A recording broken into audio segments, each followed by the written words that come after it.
Salut apprenti, critique et analyse du 7ème épisode de la série Star Wars Visions.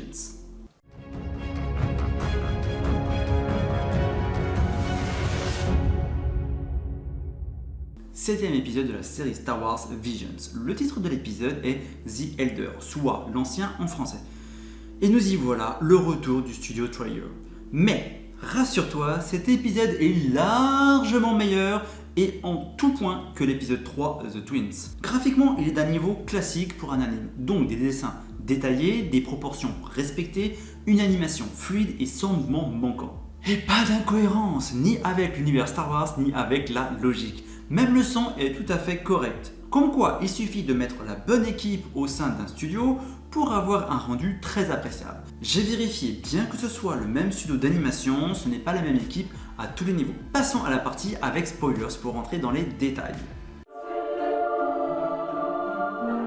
Nous voici dans la partie avec spoilers. Toujours le même problème de situer l'histoire chronologiquement. Cependant, est-ce vraiment nécessaire ici? L'histoire se passe sur une planète quelconque et il n'y a aucun élément faisant référence à la trame principale. Les vaisseaux ont leur propre style, il y a un maître Jedi avec son padawan et un site est présent. Il est juste fait mention que les sites ont disparu depuis plusieurs centaines d'années. Comme cela est arrivé plusieurs fois dans l'histoire de Star Wars, ce n'est pas vraiment une référence historique. On a quelques utilisations de la force, les éclairs de force et la dissimulation de force. Bon, après on peut se demander pourquoi le vieux site est réduit en cendres après sa mort. Peut-être est-ce dû au fait qu'il est extrêmement vieux, bien plus que son corps ne pouvait lui permettre. Je regrette le 100% happy ending.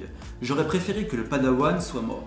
D'ailleurs, c'est la seule incohérence car il se fait couper le ventre avec un sabre laser et il n'a aucune trace. Cela n'a duré que quelques instants, on voit la pluie se transformer en vapeur d'eau au contact du sabre laser. D'un côté, c'est un détail plaisant. D'un autre côté, le fait qu'on voit cela que l'espace d'un instant, c'est dommage. Le meilleur moment de l'épisode et qui est vraiment excellent, car c'est un style de combat non utilisé dans les autres séries et dans les films, est lorsque le maître Jedi, qui luttait pour atteindre le site au travers des éclairs de force, profitant d'une distraction causée par son padawan, désactive son sabre laser pour le placer au niveau du cœur du site, puis il le rallume afin de le tuer. C'est un coup magistral et très bien pensé.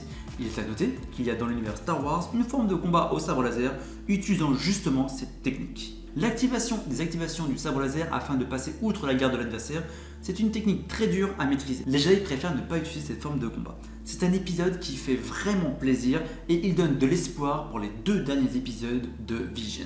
Abonne-toi, mets un commentaire, un pouce bleu et partage la vidéo.